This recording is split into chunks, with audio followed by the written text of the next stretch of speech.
There are three logics as to why this experiment failed wave theory. See, the first logic is energy by the light is which is given to electron is not proportionate to its amplitude. The intensity of light is made by amplitude, and when we increase the intensity of light, the energy of electron does not change.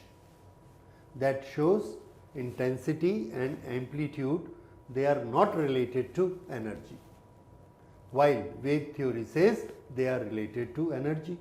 Now let wave theory say that it is related to energy, but our experiments say it is not related to energy. That means wave theory is wrong.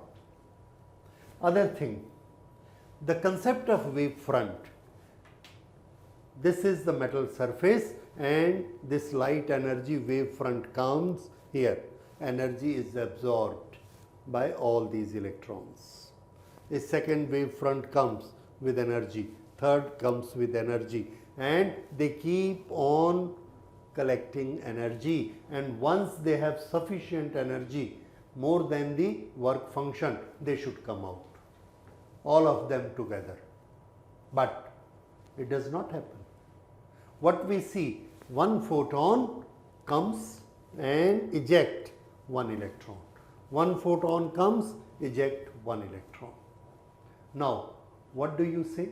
If a group of electron does not come and one photon brings one electron, what should be coming? An arrow, a bullet should be coming, or a front should be coming? Yes, it's very clear that the thing which is coming is in the shape of an arrow or in the shape of a bullet because of very low quantity. When we started this, the intensity of light just start. A minimal photon, one electron is out. It does not wait for the front to come. And when front comes, it distributes energy to all. And when the level of energy increase, all should come together. So it should not start from 0, 0, but start from 0, 0. By this experiment, it has shown. That means that concept of wave front is also not correct. So they say there is nothing as wave front striking a surface. No, the light strike a surface like a bullet, like an arrow. It goes in, eject one electron. That is what is shown. Now, third, there should be a time lag between radiation and ejection of electron due to energy given by wave fronts.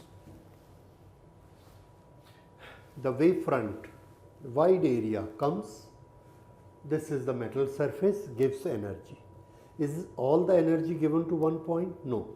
To all these points, a second wave front come, a third wave front come, a fourth come. Now the energy level has increased sufficient and all the electron comes out. Does it happen instantaneously or will it take certain time? So our arguments say it should take some time, maybe 0.00001 second, but some time it will take. There should be no time lag between radiation and ejection.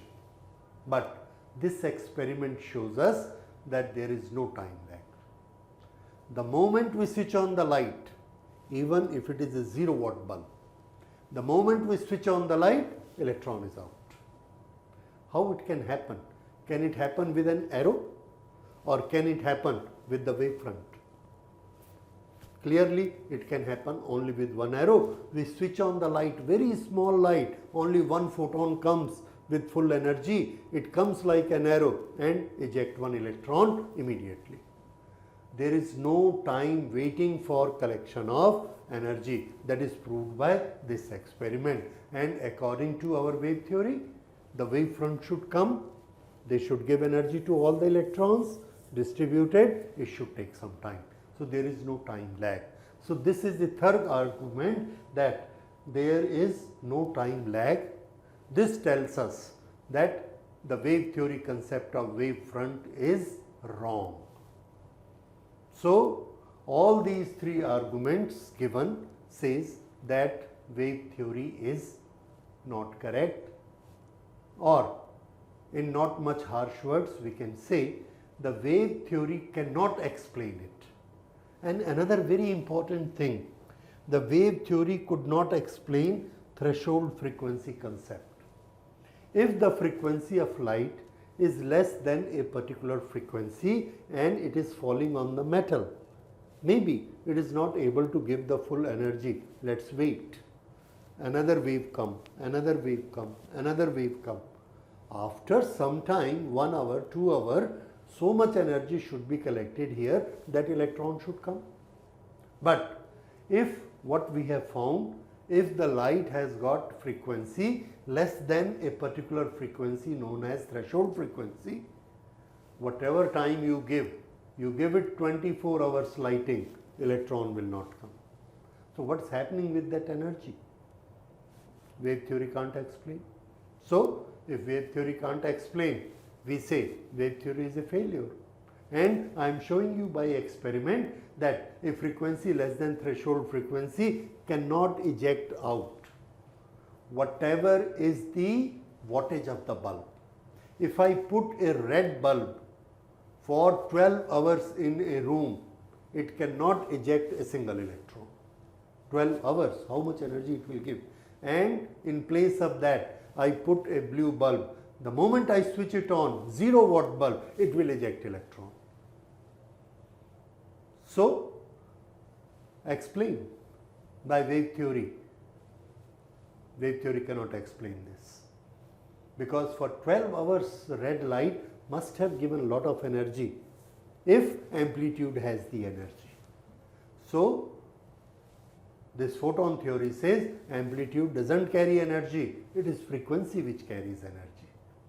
So, blue has large frequency, it carries energy sufficient to eject electron. Red has less frequency, it can never eject electron for whatever time you are sending the red light. So, whatever is the amplitude of red light, we have put a red light of 1000 watt bulb. It cannot eject a single electron, and a 0 watt bulb of blue color will eject electron. So, energy does not depend upon the intensity, energy does not depend upon the amplitude, but wave theory says it depends upon the amplitude. Here we have shown it does not depend upon the amplitude, so wave theory is a failure. So, this is the experiment. Photoelectric experiment shows that wave theory is a failure because it fails to explain whatever we see in the laboratory. Thank you.